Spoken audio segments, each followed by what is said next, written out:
It was not till late the next day that I spoke to Mrs. Grose.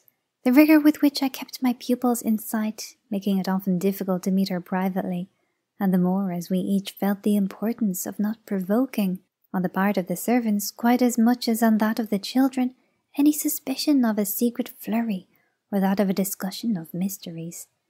I drew a great security in this particular from her mere smooth aspect.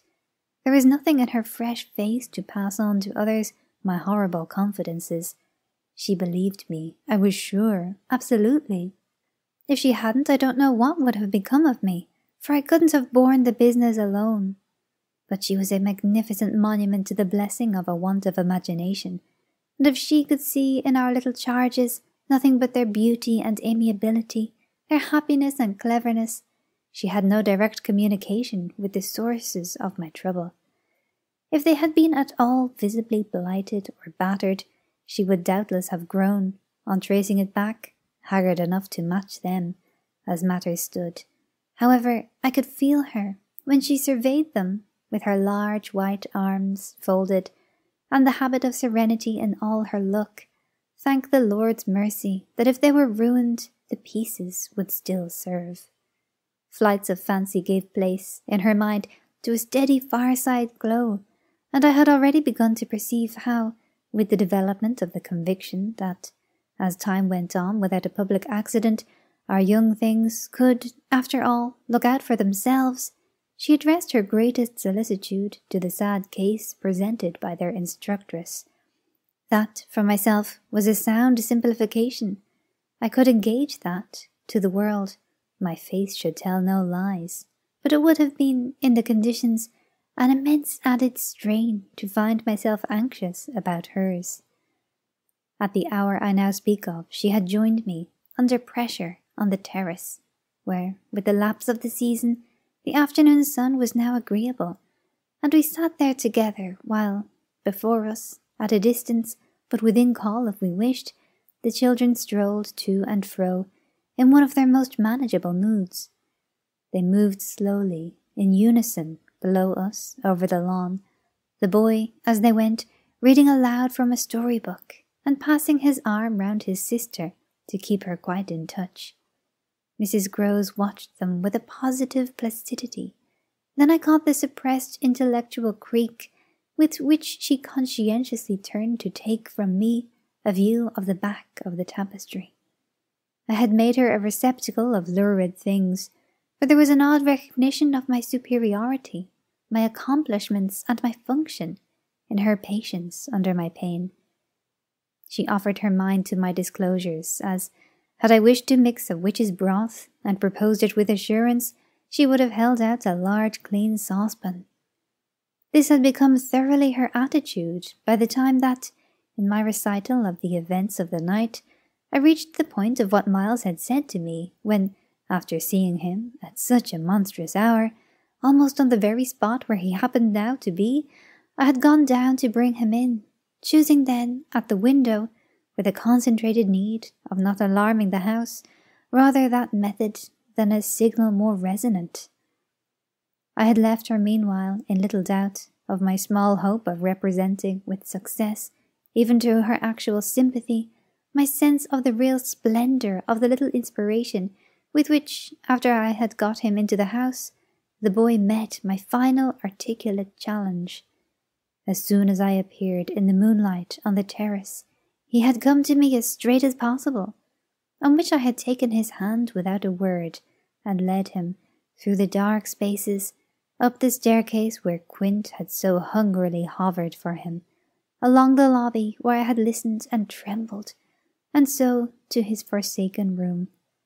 Not a sound on the way had passed between us, and I had wondered, oh, how I had wondered, if he were groping about in his little mind for something plausible and not too grotesque. It would tax his invention, certainly, and I felt, this time, over his real embarrassment, a curious thrill of triumph. It was a sharp trap for the inscrutable. He couldn't play any longer at innocence, so how the deuce would he get out of it? There beaten me indeed, with the passionate throb of this question, an equal dumb appeal as to how the deuce I should. I was confronted at last, as never yet, with all the risk attached even now to sounding my own horrid note. I remember, in fact, that as we pushed into his little chamber, where the bed had not been slept in at all, and the window, uncovered to the moonlight, made the place so clear that there was no need of striking a match, I remember how I suddenly dropped, sank upon the edge of the bed, from the force of the idea that he must know how he really, as they say, had me. He could do what he liked, with all his cleverness to help him, so long as I should continue to defer to the old tradition of the criminality of those caretakers of the young who ministered to superstitions and fears. He had me indeed, and in a cleft stick. For who would ever absolve me? Who would consent that I should go unhung, if, by the faintest tremor of an overture, I were the first to introduce into our perfect intercourse an element so dire? No, no, it was useless to attempt to convey to Mrs. Grose, just as it is scarcely less so to attempt to suggest here, how, in our short, stiff brush in the dark, he fairly shook me with admiration. I was, of course, thoroughly kind and merciful. Never, never yet had I placed on his little shoulders hands of such tenderness as those with which, while I rested against the bed, I held him there well under the fire. I had no alternative but, in form at least, to put it to him. You must tell me now, and all the truth. What did you go out for? What were you doing there? I can still see his wonderful smile, the whites of his beautiful eyes, and the uncovering of his little teeth shine to me in the dusk. If I tell you why, will you understand? My heart, at this, leaped into my mouth. Would he tell me why? I found no sound on my lips to press it, and I was aware of replying only with a vague, repeated, grimacing nod. He was gentleness itself, and while I wagged my head at him, he stood there more than ever a little fairy prince. It was his brightness indeed that gave me a respite. Would it be so great if he were really going to tell me? Well, he said at last, just exactly in order that you should do this. Do what? Think me, for a change, bad. I shall never forget the sweetness and gaiety with which he brought out the word, nor how, on top of it, he bent forward and kissed me. It was practically the end of everything. I met his kiss, and I had to make, while I folded him for a minute in my arms, the most stupendous effort not to cry. He had given exactly the account of himself that permitted least of my going behind it, and it was only with the effect of confirming my acceptance of it that, as I presently glanced about the room, I could say, Then you didn't undress at all? He fairly glittered in the gloom. Not at all. I sat up and read. And when did you go down? At midnight. When I'm bad, I am bad. I see, it's charming. But how could you be so sure I would know it? Oh, I arranged that with Flora. His answers rang out with a readiness. She was to get up and look out. Which is what she did do. It was I who fell into the trap. So she disturbed you, and to see what she was looking at, you also looked, you saw. While you, I concurred, caught your death in the night air. He literally bloomed so from this exploit that he could afford radiantly to assent. How otherwise should I have been bad enough? He asked. Then, after another embrace, the incident and our interview closed on my recognition of all the reserves of goodness that, for his joke, he had been able to draw upon.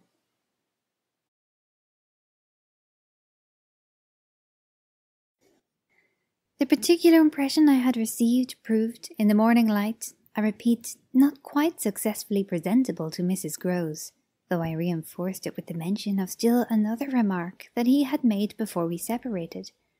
It all lies in half a dozen words, I said to her, words that really settle the matter.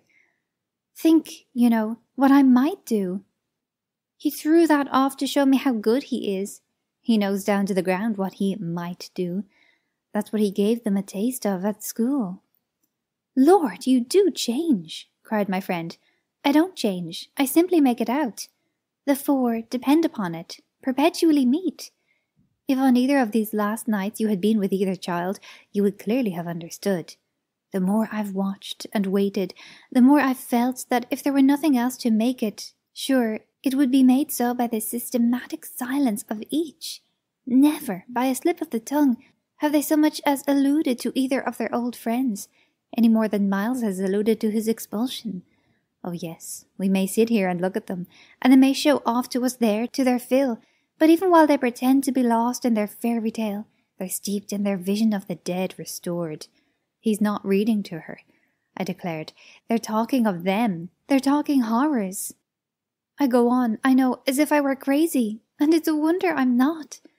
What I've seen would have made you so, but it has only made me more lucid, made me get hold of still other things.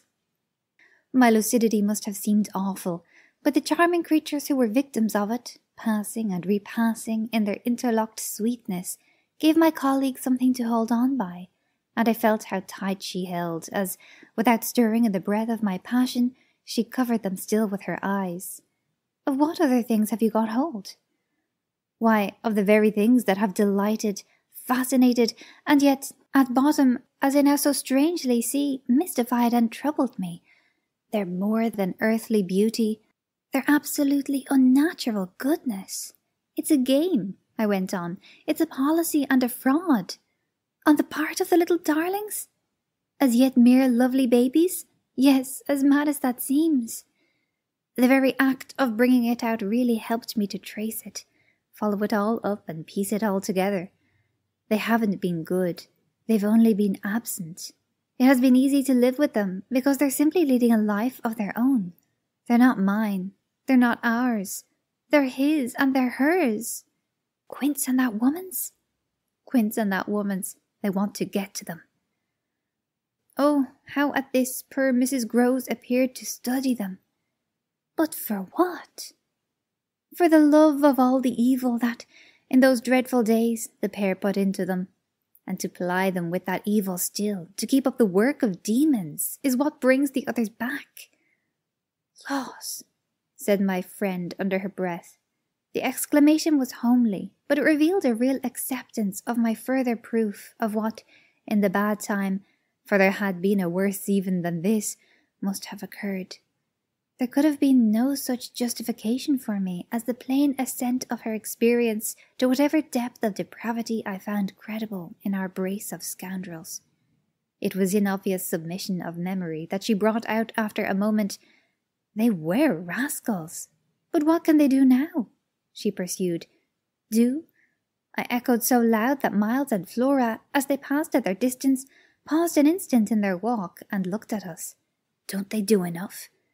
I demanded in a lower tone, while the children, having smiled and nodded and kissed hands to us, resumed their exhibition.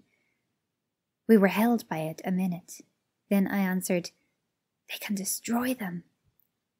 At this my companion did turn, but the inquiry she launched was a silent one, the effect of which was to make me more explicit.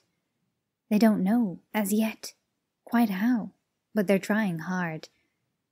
They're seen only across, as it were, and beyond, in strange places and on high places, the top of towers, the roof of houses, the outside of windows, the further edge of pools. But there's a deep design, on either side, to shorten the distance and overcome the obstacle. And the success of the tempters is only a question of time. They've only to keep to their suggestions of danger. For the children to come, and perish in the attempt. Mrs. Grose slowly got up, and I scrupulously added, "Unless, of course, we can prevent." Standing there before me while I kept my seat, she visibly turned things over. Their uncle must do the preventing. He must take them away. And who's to make him? She had been scanning the distance, but she now dropped on me a foolish face. "You, miss." "By writing to him that his house is poisoned, and his little nephew and niece mad?" "But if they are, miss?" "And if I am myself, you mean? That's charming news to be sent to him by a governess whose prime undertaking was to give him no worry." Mrs. Grose considered, following the children again. Yes, he do hate worry. That was the great reason why those fiends took him in so long. No doubt, though his indifference must have been awful. As I'm not a fiend, at any rate, I shouldn't take him in. My companion, after an instant, and for all answer, sat down again and grasped my arm. Make him, at any rate, come to you. I stared. To me? I had a sudden fear of what she might do. Him? He ought to be here. He ought to help.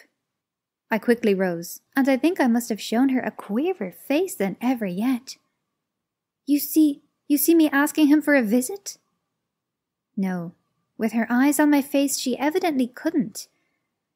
Instead of it even, as a woman reads another, she could see what I myself saw.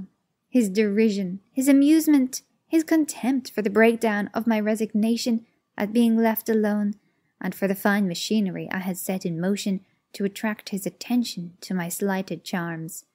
She didn't know, no one knew, how proud I had been to serve him and to stick to our terms, yet she nonetheless took the measure, I think, of the warning I now gave her.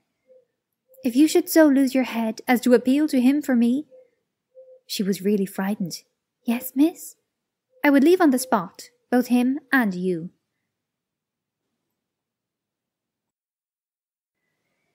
It was all very well to join them, but speaking to them proved quite as much as ever an effort beyond my strength, offered, in close quarters, difficulties as insurmountable as before.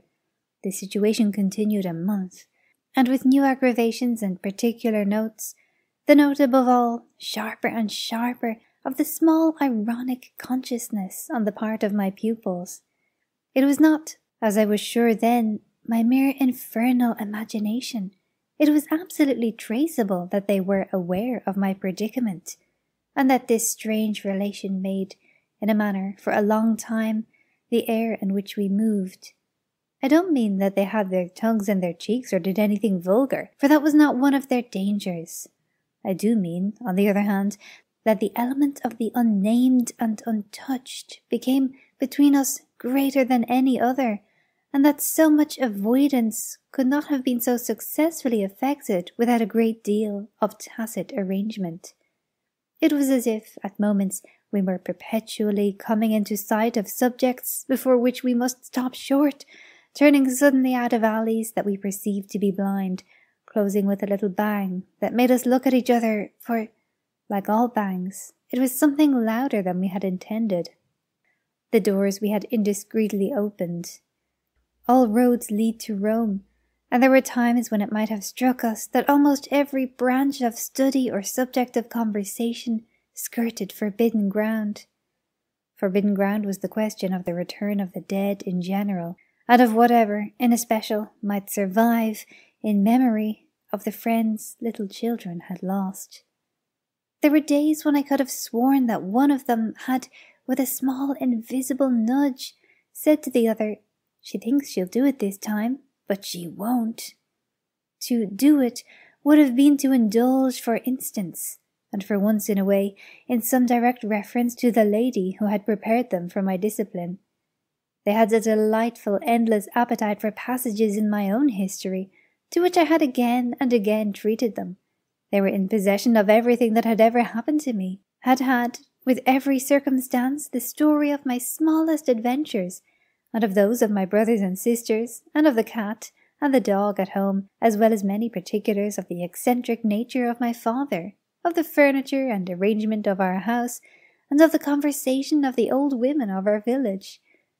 There were things enough, taking one with another, to chatter about, if one went very fast and knew by instinct when to go round. They pulled with an art of their own the strings of my invention and my memory, and nothing else perhaps, when I thought of such occasions afterwards, gave me so the suspicion of being watched from under cover. It was in any case over my life, my past, and my friends alone that we could take anything like our ease, a state of affairs that led them sometimes without the least pertinence to break out into sociable reminders. I was invited, with no visible connection, to repeat a fresh, goody gosling's celebrated mot, or to confirm the details already supplied as to the cleverness of the vicarage pony. It was partly at such junctures as these, and partly at quite different ones, that, with the turn my matters had now taken, my predicament, as I have called it, grew most sensible. The fact that the days passed for me without another encounter ought, it would have appeared, to have done something towards soothing my nerves. Since the light brush, that second night on the upper landing, of the presence of a woman at the foot of the stair, I had seen nothing, whether in or out of the house, that one had better not have seen. There was many a corner round which I expected to come upon Quint, and many a situation that, in a merely sinister way, would have favoured the appearance of Miss Jessel. The summer had turned, the summer had gone, the autumn had dropped upon Bly, and had blown out half our lights. The place, with its grey sky and withered garlands, its bared spaces and scattered dead leaves, was like a theatre after the performance, all strewn with crumpled playbills. There were exactly states of the air, conditions of sound and of stillness, unspeakable impressions of the kind of ministering moment that brought me back to, long enough to catch it, the feeling of the medium in which, that June evening out of doors, I had had my first sight of Quint, and in which, too, at those other instants, I had, after seeing him through the window, looked for him in vain in the circle of shrubbery. I recognized the signs, the portents. I recognized the moment, the spot. But they remained unaccompanied and empty, and I continued unmolested, if unmolested one could call a young woman whose sensibility had, in the most extraordinary fashion, not declined, but deepened. I had said in my talk with Mrs. Grose on that horrid scene of Flora's by the lake, and had perplexed her by so saying, that it would from that moment distress me much more to lose my power than to keep it. I had then expressed what was vividly in my mind, the truth that, whether the children really saw or not, since, that is, it was not yet definitely proved, I greatly preferred, as a safeguard, the fullness of my own exposure. I was ready to know the very worst that was to be known. What I had then had an ugly glimpse of was that my eyes might be sealed just while theirs were most opened. Well, my eyes were sealed, it appeared, at present, a consummation for which it seemed blasphemous not to thank God. There was, alas, a difficulty about that. I would have thanked him with all my soul, had I not had in a proportionate measure this conviction of the secret of my pupils. How can I retrace today the strange steps of my obsession? There were times of our being together when I would have been ready to swear that, literally, in my presence, but with my direct sense of it closed, they had visitors who were known and were welcome. Then it was that, had I not been deterred by the very chance that such an injury might prove greater than the injury to be averted, my exultation would have broken out. They're here, you little wretches, I would have cried, and you can't deny it now. The little wretches denied it with all the added volume of their sociability and their tenderness, in just the crystal depths of which, like the flash of a fish in a stream, the mockery of their advantage peeped up. The shock, in truth, had sunk into me still deeper than I knew on the night when, looking out to see either Quint or Miss Jessel under the stars, I had beheld the boy over whose rest I watched, and who had immediately brought in with him, had straightway there turned it on me, the lovely upward look with which, from the battlements above me, the hideous apparition of Quint had played. If it was a question of a scare, my discovery on this occasion had scared me more than any other, and it was in the condition of nerves produced by it that I made my actual inductions. They harassed me so that sometimes, at odd moments, I shut myself up audibly to rehearse. It was at once a fantastic relief and a renewed despair, the manner in which I might come to the point. I approached it from one side and the other, while, in my room, I flung myself about, but I always broke down in the monstrous utterance of names.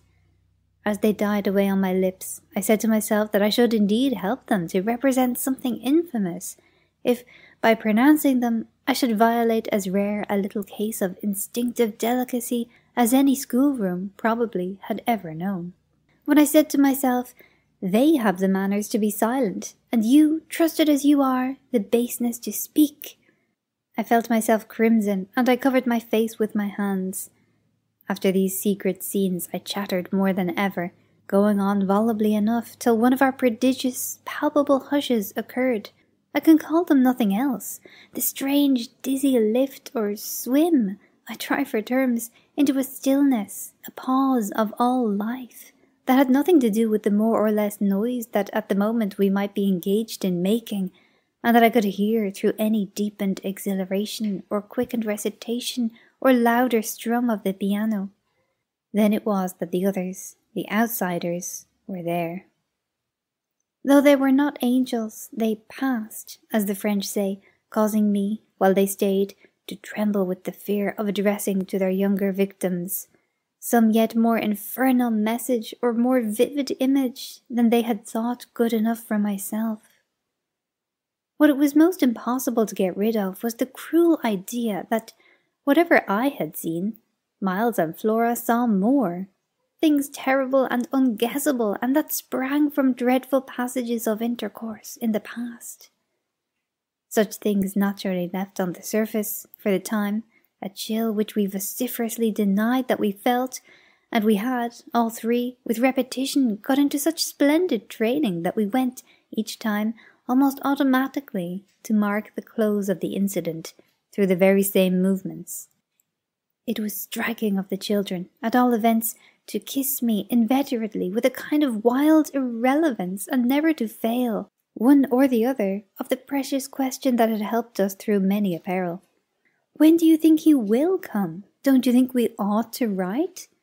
There was nothing like that inquiry, we found by experience, for carrying off an awkwardness. He, of course, was their uncle in Harley Street, and we lived in much profusion of theory that he might at any moment arrive to mingle in our circle. It was impossible to have given less encouragement than he had done to such a doctrine, but if we had not had the doctrine to fall back upon, we should have deprived each other of some of our finest exhibitions. He never wrote to them. That may have been selfish, but it was part of the flattery of his trust of me, for the way in which a man pays his highest tribute to a woman is apt to be but the more festal celebration of one of the sacred laws of his comfort. And I held that I carried out the spirit of the pledge given not to appeal to him, when I let my charges understand that their own letters were but charming literary exercises. They were too beautiful to be posted. I kept them myself. I have them all to this hour. This was a rule, indeed, which only added to the satiric effect of my being plied with the supposition that he might at any moment be among us. It was exactly as if my charges knew how almost more awkward than anything else that might be for me. There appears to me, moreover, as I look back, no note in all this more extraordinary than the mere fact that, in spite of my tension and of their triumph, I never lost patience with them. Adorable they must in truth have been, I now reflect, but I didn't in these days hate them. Would exasperation, however, if relief had longer been postponed, finally have betrayed me? It little matters, for relief arrived. I call it relief, though it was only the relief that a snap brings to a strain, or the burst of a thunderstorm to a day of suffocation. It was at least change, and it came with a rush.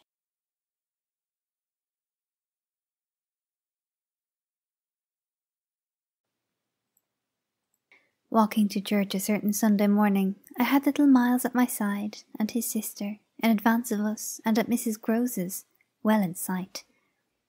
It was a crisp, clear day, the first of its order for some time. The night had brought a touch of frost, and the autumn air, bright and sharp, made the church bells almost gay. It was an odd accident of thought that I should have happened at such a moment to be particularly and very gratefully struck with the obedience of my little charges. Why did they never resent my inexorable, my perpetual society? Something or other had brought nearer home to me that I had all but pinned the boy to my shawl, and that, in the way our companions were marshalled before me, I might have appeared to provide against some danger of rebellion. I was like a jailer with an eye to possible surprises and escapes.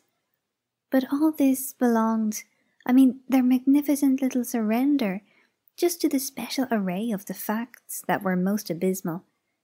Turned out for Sunday by his uncle's tailor, who had had a free hand and a notion of pretty waistcoats, and of his grand little heir, Miles's whole title to independence. The rights of his sex and situation were so stamped upon him that if he had suddenly struck for freedom, I should have had nothing to say. I was by the strangest of chances wondering how I should meet him when the revolution unmistakably occurred. I call it a revolution because I now see how, with the word he spoke, the curtain rose on the last act of my dreadful drama, and the catastrophe was precipitated. "Look here, my dear, you know," he charmingly said, "when in the world, please, am I going to go back to school?" Transcribed here, the speech sounds harmless enough, particularly as uttered in the sweet, high, casual pipe with which, at all interlocutors, but above all at his eternal governess, he threw off intonations as if he were tossing roses. There was something in them that always made one catch, and I caught, at any rate, now so effectually, that I stopped as short as if one of the trees of the park had fallen across the road. There was something new on the spot between us, and he was perfectly aware that I recognized it, though, to enable me to do so, he had no need to look a whit less candid and charming than usual. I could feel in him how he already, from my at first finding nothing to reply, perceived the advantage he had gained. I was so slow to find anything that he had plenty of time, after a minute, to continue with his suggestive but inconclusive smile. "You know, my dear, that for a fellow to be with a lady, always—" His "my dear" was constantly on his lips for me, and nothing could have expressed more the exact shade of the sentiment with which I desired to inspire my pupils than its fond familiarity. It was so respectfully easy.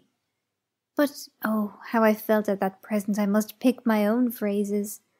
I remembered that, to gain time, I tried to laugh, and I seemed to see in the beautiful face with which he watched me how ugly and queer I looked. "And always with the same lady?" I returned. He neither blanched nor winked. The whole thing was virtually out between us. "Ah, of course, she's a jolly perfect lady, but after all, I'm a fellow, don't you see? That's, well, getting on." I lingered there with him an instant ever so kindly. "Yes, you're getting on." Oh, but I felt helpless. I have kept to this day the heartbreaking little idea of how he seemed to know that and play with it. And you can't say I've not been awfully good, can you?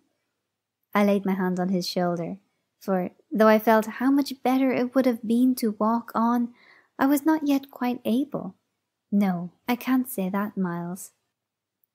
Except that one night, you know? That one night?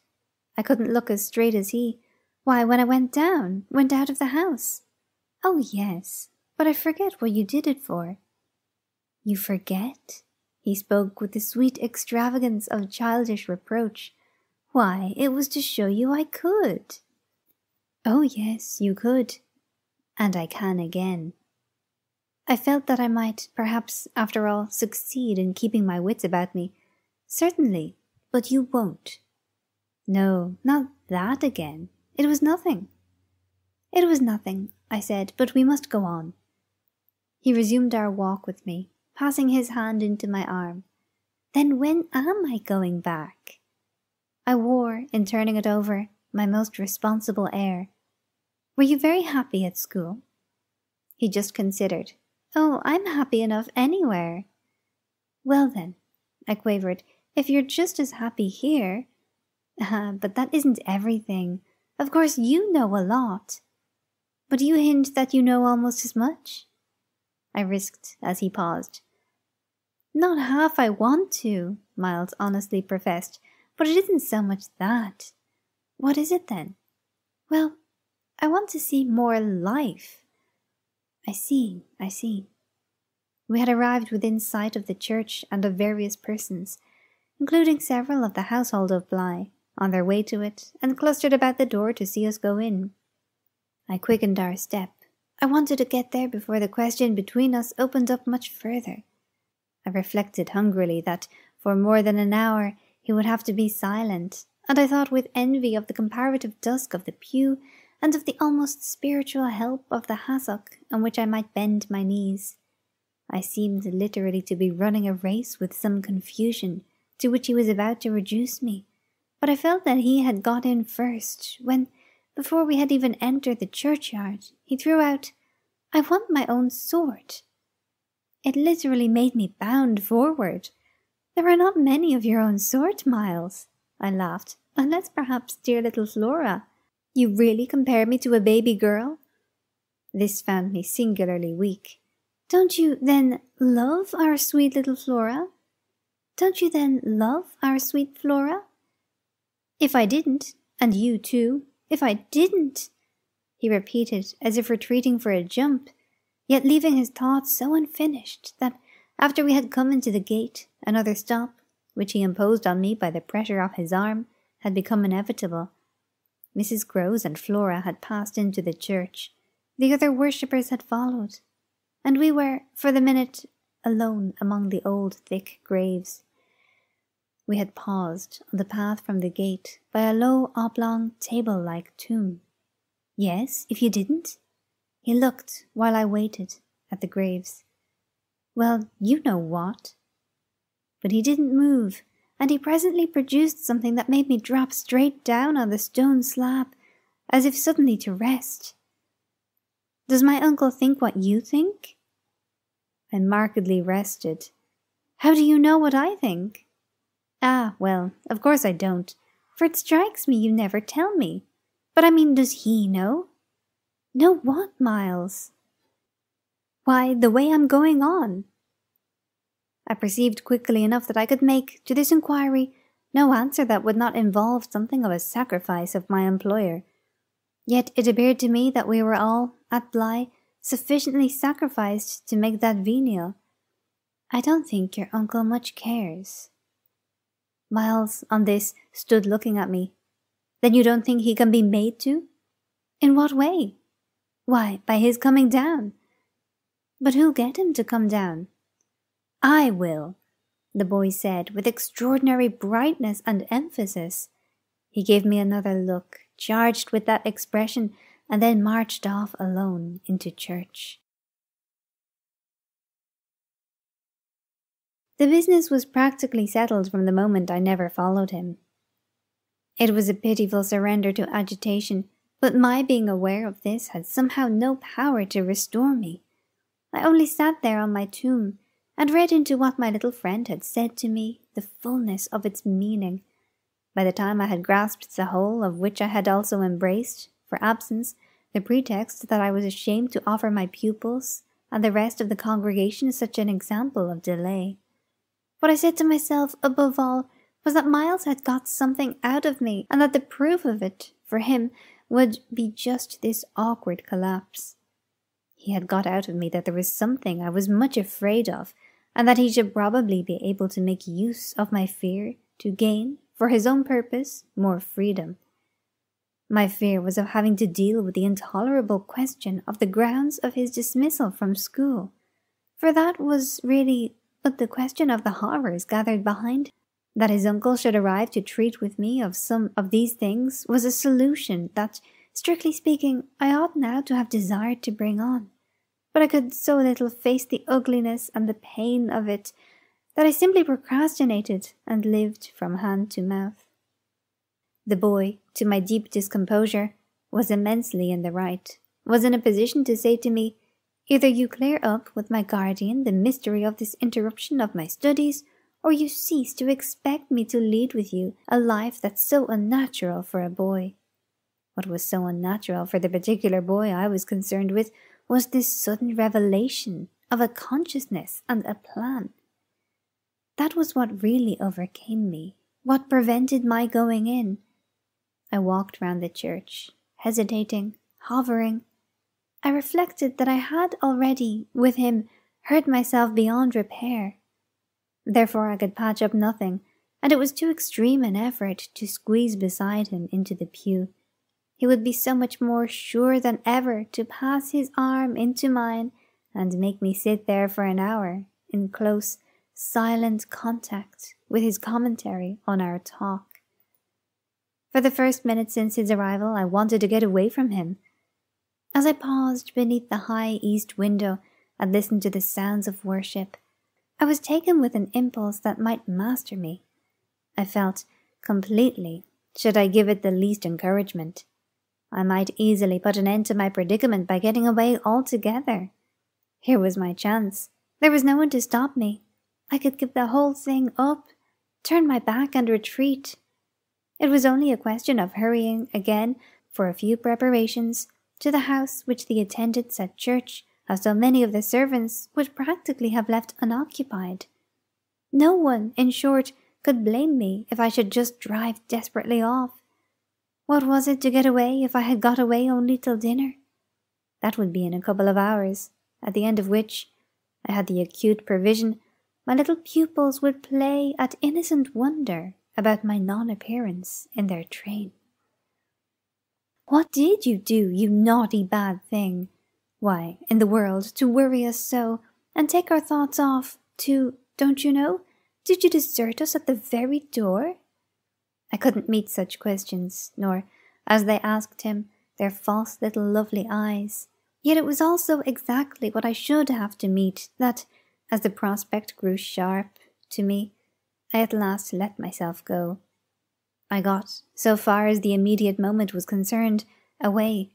I came straight out of the churchyard, and, thinking hard, retraced my steps through the park. It seemed to me that by the time I reached the house, I had made up my mind I would fly.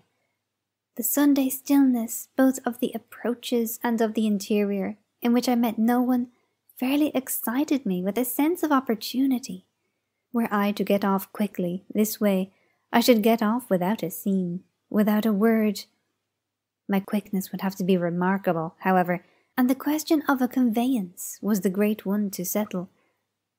Tormented in the hall with difficulties and obstacles, I remember sinking down at the foot of the staircase, suddenly collapsing there on the lowest step, and then, with revulsion, recalling that it was exactly where, more than a month before, in the darkness of night, and just so bowed with evil things, I had seen the spectre of the most horrible of women. At this I was able to straighten myself. I went the rest of the way up. I made, in my bewilderment, for the schoolroom, where there were objects belonging to me that I should have to take. But I opened the door to find again, in a flash, my eyes unsealed. In the presence of what I saw, I reeled straight back upon my resistance.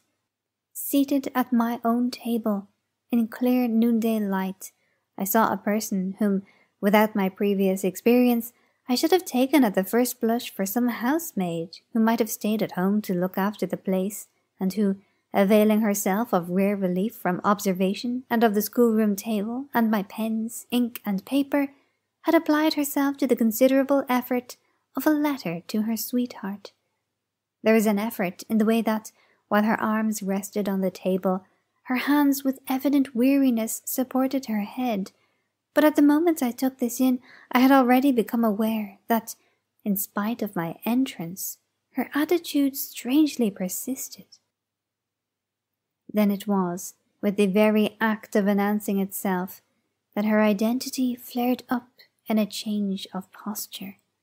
She rose, not as if she had heard me, but with an indescribable grand melancholy of indifference and detachment, and, within a dozen feet of me, stood there as my vile predecessor.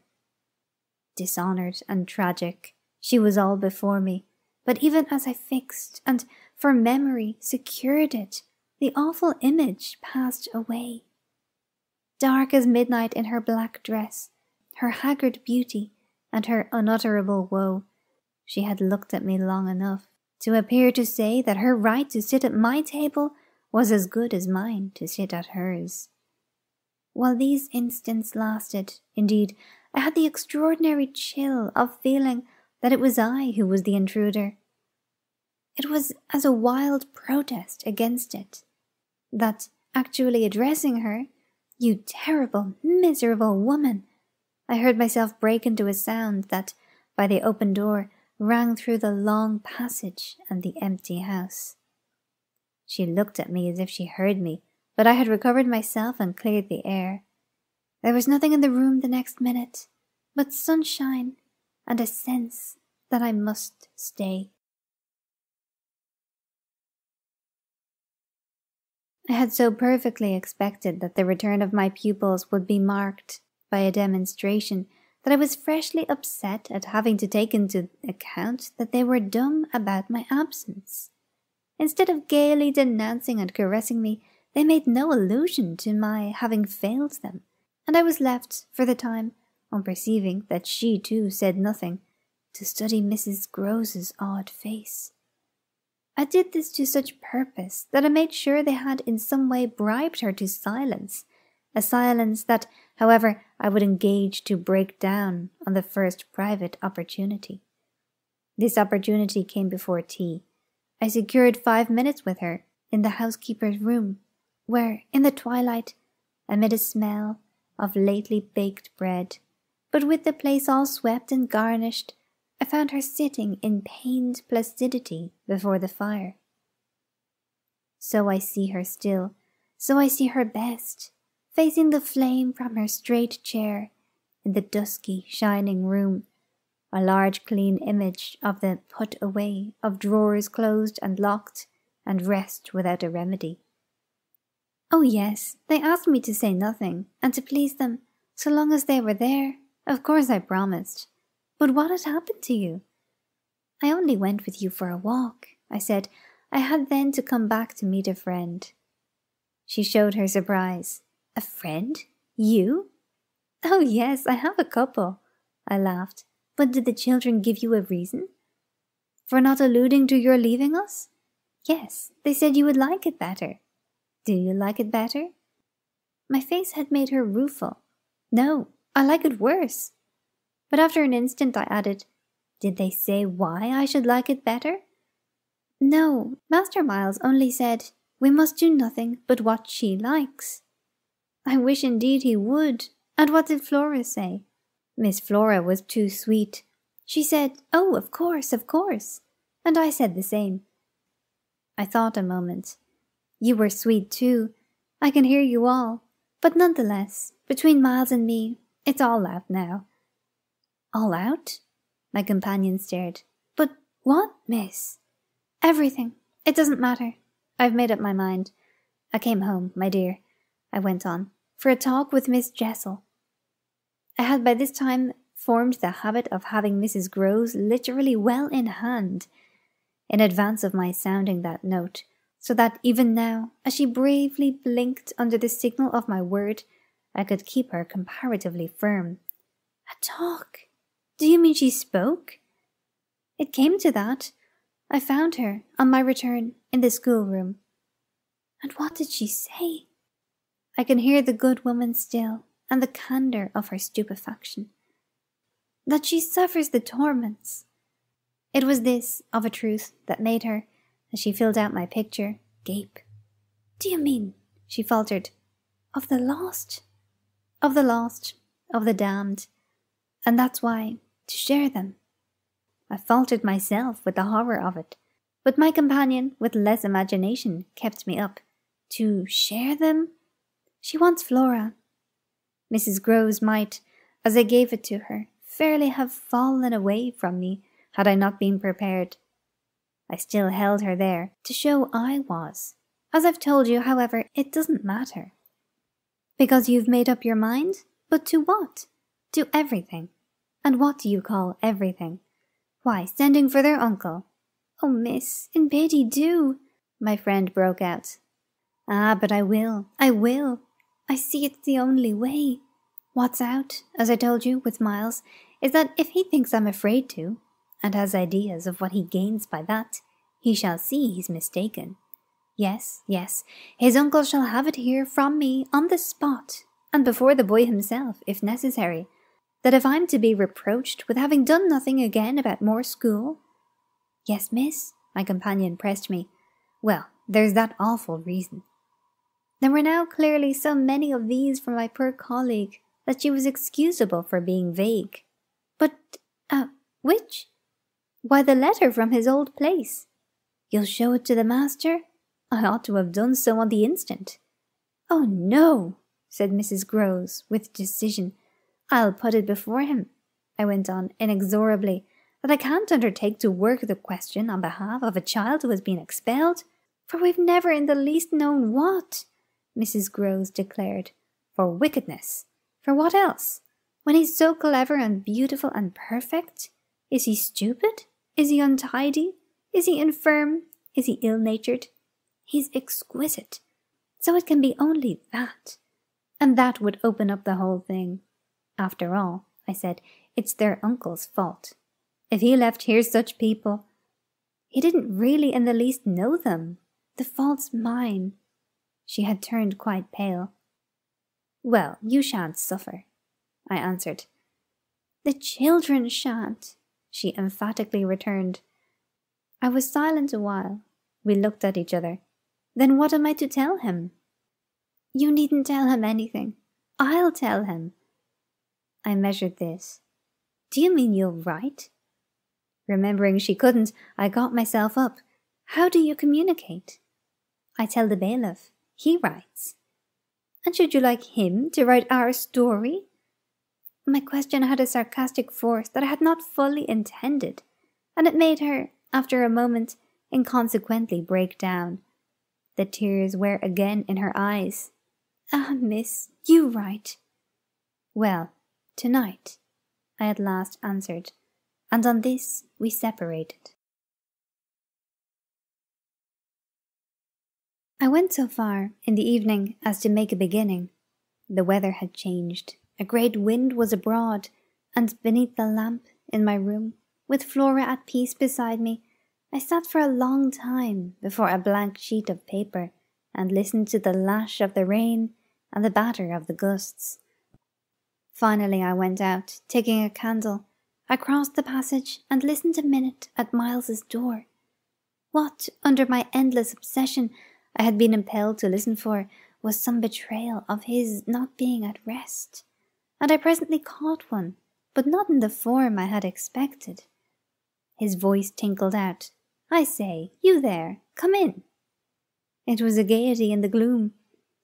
I went in with my light and found him, in bed, very wide awake, but very much at his ease. "Well, what are you up to?" he asked, with a grace of sociability in which it occurred to me that Mrs. Grose, had she been present, might have looked in vain for proof that anything was out. I stood over him with my candle. "How did you know I was there?" "Why, of course I heard you. Did you fancy you made no noise? You're like a troop of cavalry." He beautifully laughed. "Then you weren't asleep?" "Not much. I lie awake and think." I had put my candle, designedly, a short way off, and then, as he held out his friendly old hand to me, had sat down on the edge of his bed. "What is it," I asked, "that you think of?" "What in the world, my dear, but you?" "Ah, the pride I take in your appreciation doesn't insist on that. I had so far rather you slept." "Well, I think also, of this queer business of ours." I marked the coolness of his firm little hand. "Of what queer business, Miles?" "Why, the way you bring me up, and all the rest." I fairly held my breath a minute, and even from my glimmering taper there was light enough to show how he smiled up at me from his pillow. "What do you mean by all the rest?" "Oh, you know. I could say nothing for a minute, though I felt, as I held his hand and our eyes continued to meet, that my silence had all the air of admitting his charge, and that nothing in the whole world of reality was perhaps at that moment so fabulous as our actual relation. "Certainly you shall go back to school," I said, "if it be that troubles you. But not to the old place. We must find another, a better." "How could I know it did trouble you? this question, when you never told me so, never spoke of it at all?" His clear, listening face, framed in its smooth whiteness, made him for the minute as appealing as some wistful patient in a children's hospital, and I would have given, as the resemblance came to me, all I possessed on earth, really to be the nurse or the sister of charity who might have helped to cure him. Well, even as it was, I perhaps might help. Do you know, you've never said a word to me about your school. I mean, the old one. Never mentioned it in any way." He seemed to wonder. He smiled with the same loveliness. But he clearly gained time. He waited. He called for guidance. Haven't I? It wasn't for me to help him. It was for the thing I had met. Something in his tone and expression of his face, as I got this from him, set my heart aching with such a pang as it had never yet known. So unutterably touching was it to see his little brain puzzled and his little resources taxed to play, under the spell laid on him, a part of innocence and consistency. "No, never. From the hour you came back, you've never mentioned to me one of your masters, one of your comrades, nor the least little thing that ever happened to you at school. Never, little Miles. No, never. Have you given me an inkling of anything that may have happened there? Therefore, you can fancy how much I'm in the dark. Until you came out, that way, this morning, you had, since the first hour I saw you, scarce even made a reference to anything in your previous life. You seemed so perfectly to accept the present. It was extraordinary how my absolute conviction of his secret precocity, or whatever I might call the poison of an influence that I dared but half to phrase, made him, in spite of the faint breath of his inward trouble, appear as accessible as an older person, imposed him almost as an intellectual equal. I thought you wanted to go on as you are." It struck me that at this he just faintly coloured. He gave, at any rate, like a convalescent slightly fatigued, a languid shake of his head. I don't. I want to get away." "You're tired of Bly?" "Oh, no, I like Bly." "Well, then?" "Oh, you know what a boy wants." I felt that I didn't know so well as Miles, and I took temporary refuge. "You want to go to your uncle?" Again, at this, with his sweet ironic face, he made a movement on the pillow. "Ah, you can't get off with that." I was silent a little, and it was I now, I think, who changed colour. "My dear, I don't want to get off." "You can't, even if you do. You can't. You can't." He lay, beautifully staring. "My uncle must come down, and you must completely settle things."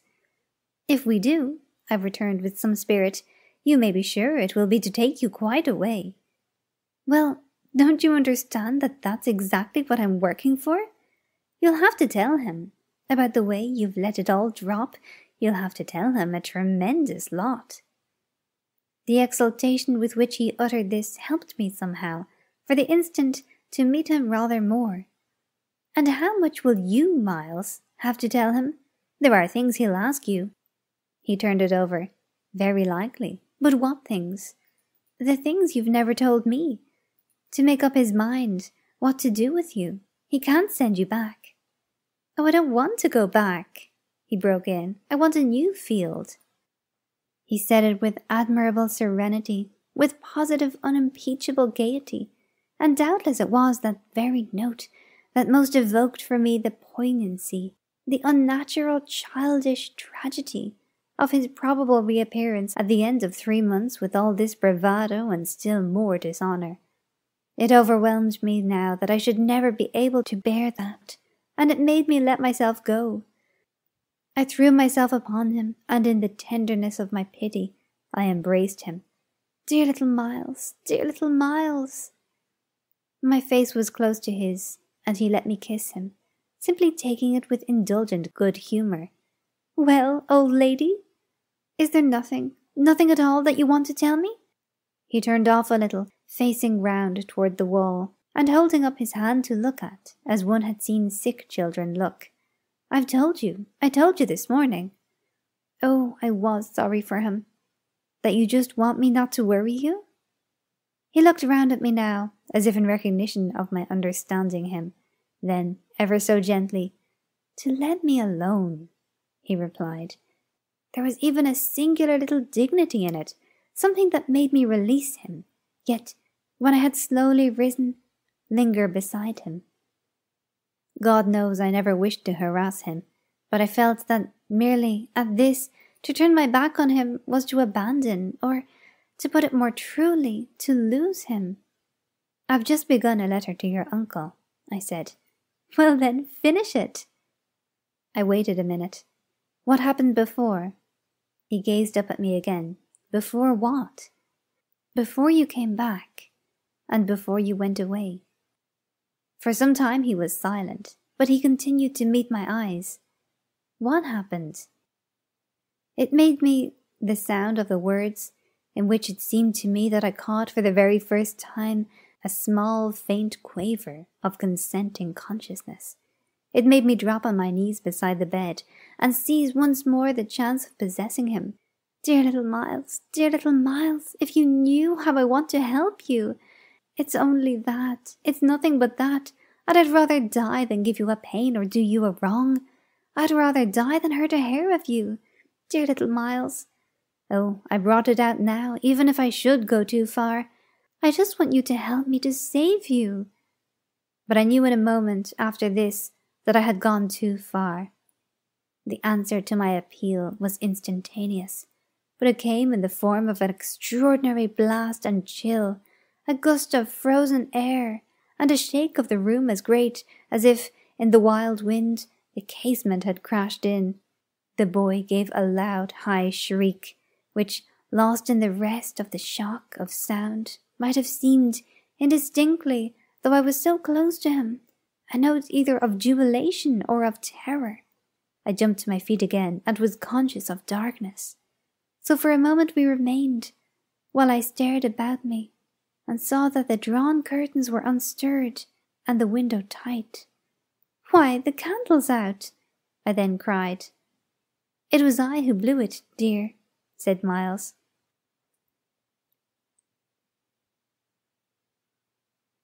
The next day, after lessons, Mrs. Grose found a moment to say to me quietly, Have you written, miss? Yes, I've written. But I didn't add, for the hour, that my letter, sealed and directed, was still in my pocket. There would be time enough to send it before the messenger should go to the village. Meanwhile, there had been, on the part of my pupils, no more brilliant, more exemplary morning. It was exactly as if they had both had at heart to gloss over any recent little friction. They performed the dizziest feats of arithmetic, soaring quite out of my feeble range, and perpetrated, in higher spirits than ever, geographical and historical jokes. It was conspicuous, of course, in Miles in particular, that he appeared to wish to show how easily he could let me down. This child, to my memory, really lives in a setting of beauty and misery that no words can translate. There was a distinction all his own in every impulse he revealed. Never was a small, natural creature, to the uninitiated eye, all frankness and freedom, a more ingenious, a more extraordinary little gentleman. I had perpetually to guard against the wonder of contemplation into which my initiated view betrayed me, to check the irrelevant gaze and discouraged sigh, in which I constantly both attacked and renounced the enigma of what such a little gentleman could have done that deserved a penalty. Say that, by the dark prodigy I knew, the imagination of all evil had been opened up to him. All the justice within me ached for the proof that it could ever have flowered into an act. He had never, at any rate, been such a little gentleman as when, after our early dinner on this dreadful day, he came round to me and asked if I shouldn't like him, for half an hour, to play to me. David playing to Saul could never have shown a finer sense of the occasion. It was literally a charming exhibition of tact, of magnanimity, and quite tantamount to his saying outright, "The true knights we love to read about never push an advantage too far. I know what you mean now. You mean that, To be let alone yourself and not followed up, you'll cease to worry and spy upon me. Won't keep me so close to you, but let me come and go. Well, I come, you see, but I don't go. There'll be plenty of time for that. I do really delight in your society, and I only want to show you that I contended for a principle. It may be imagined whether I resisted this appeal or failed to accompany him again, hand in hand, to the schoolroom. He sat down at the old piano and played as he had never played, and if there are those who think he had better have been kicking a football, I can only say that I wholly agree with them. For at the end of a time that under his influence I had quite ceased to measure, I started up with a strange sense of having literally slept at my post. It was after luncheon, and by the schoolroom fire, and yet I hadn't really in the least slept. I had only done something much worse. I had forgotten. Where, all this time, was Flora? When I put the question to Miles, he played on a minute before answering, and then could only say, "Why, my dear, how do I know?" breaking moreover into a happy laugh, which, immediately after, as if it were a vocal accompaniment, he prolonged into incoherent, extravagant song. I went straight to my room, but his sister was not there. Then, before going downstairs, I looked into several others. As she was nowhere about, she would surely be with Mrs. Grose, whom, in the comfort of that theory, I accordingly proceeded in quest of. I found her where I had found her the evening before, but she met my quick challenge with blank, scared ignorance. She had only supposed that, after the repast, I had carried off both the children, as to which she was quite in her right, for it was the very first time I had allowed the little girl out of my sight without some special provision.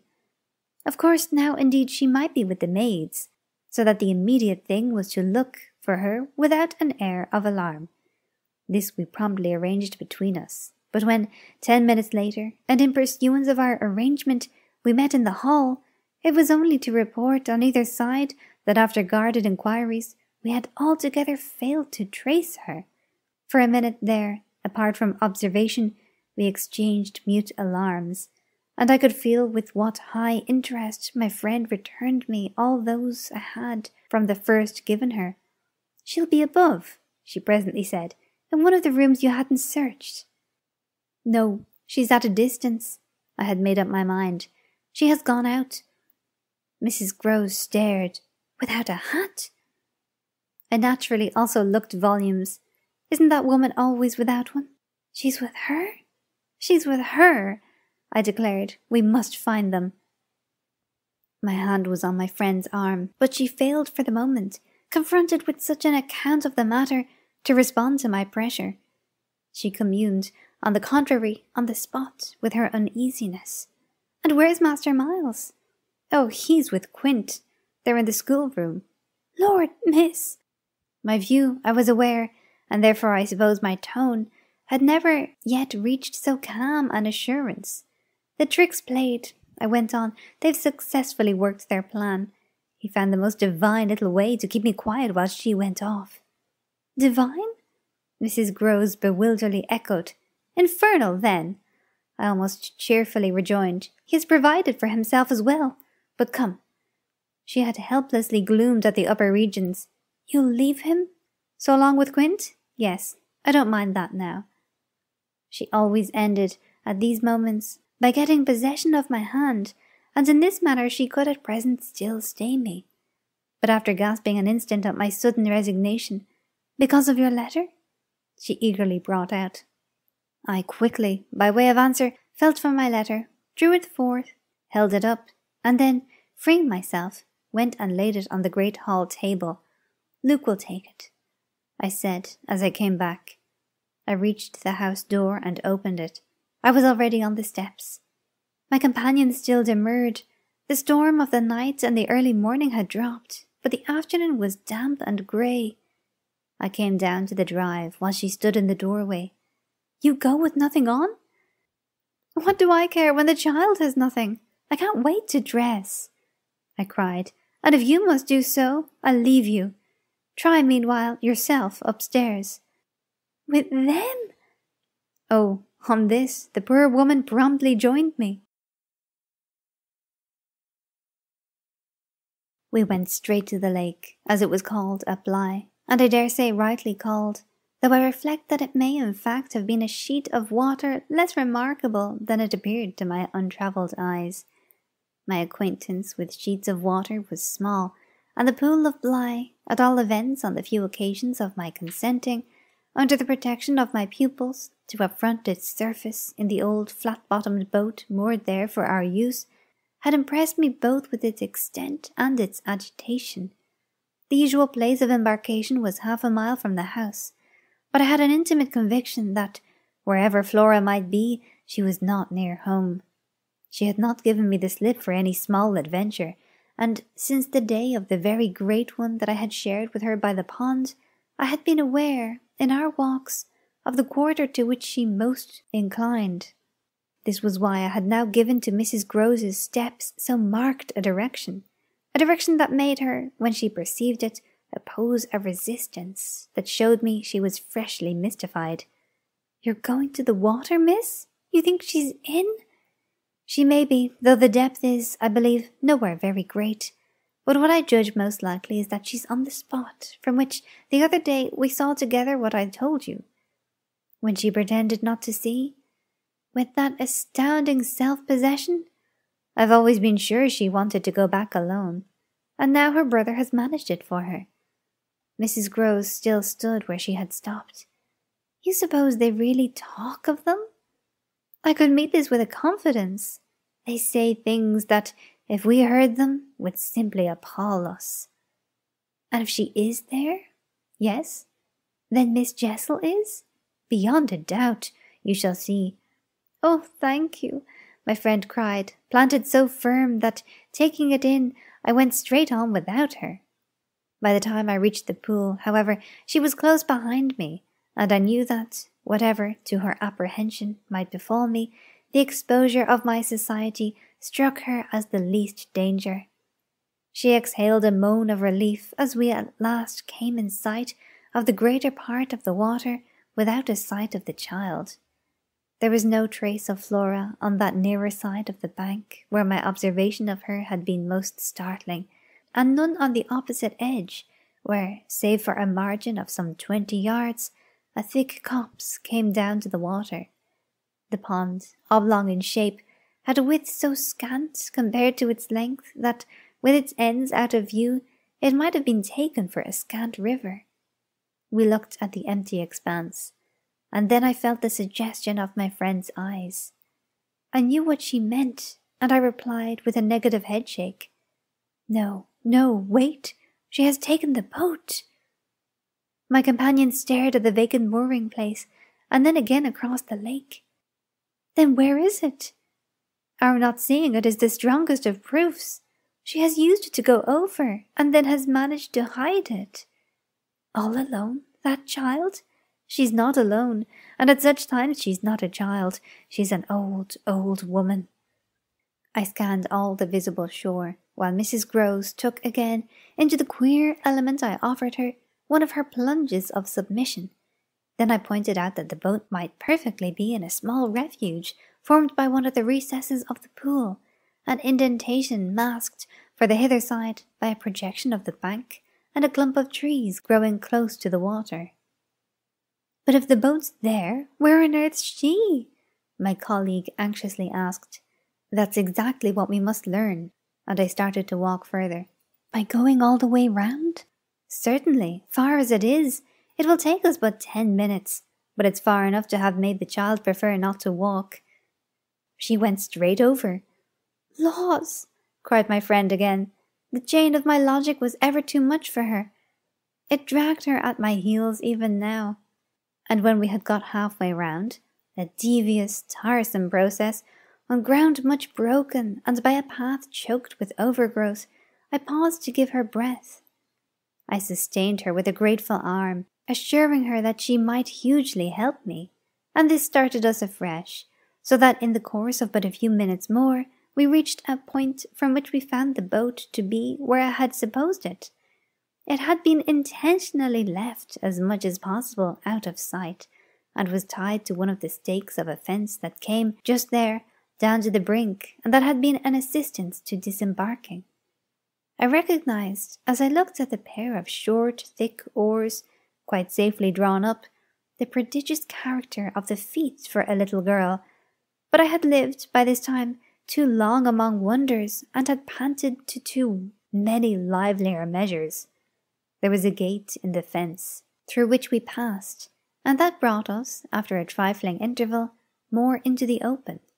Then, there she is! We both exclaimed at once. Flora, a short way off, stood before us on the grass and smiled as if her performance was now complete. The next thing she did, however, was to stoop straight down and pluck, quite as if it were all she was there for, a big ugly spray of withered fern. I instantly became sure she had just come out of the copse. She waited for us, not herself taking a step, and I was conscious of the rare solemnity with which we presently approached her. She smiled, and we met, but it was all done in a silence by this time flagrantly ominous. Mrs. Grose was the first to break the spell. She threw herself on her knees, and, drawing the child to her breast, clasped in a long embrace the little tender, yielding body.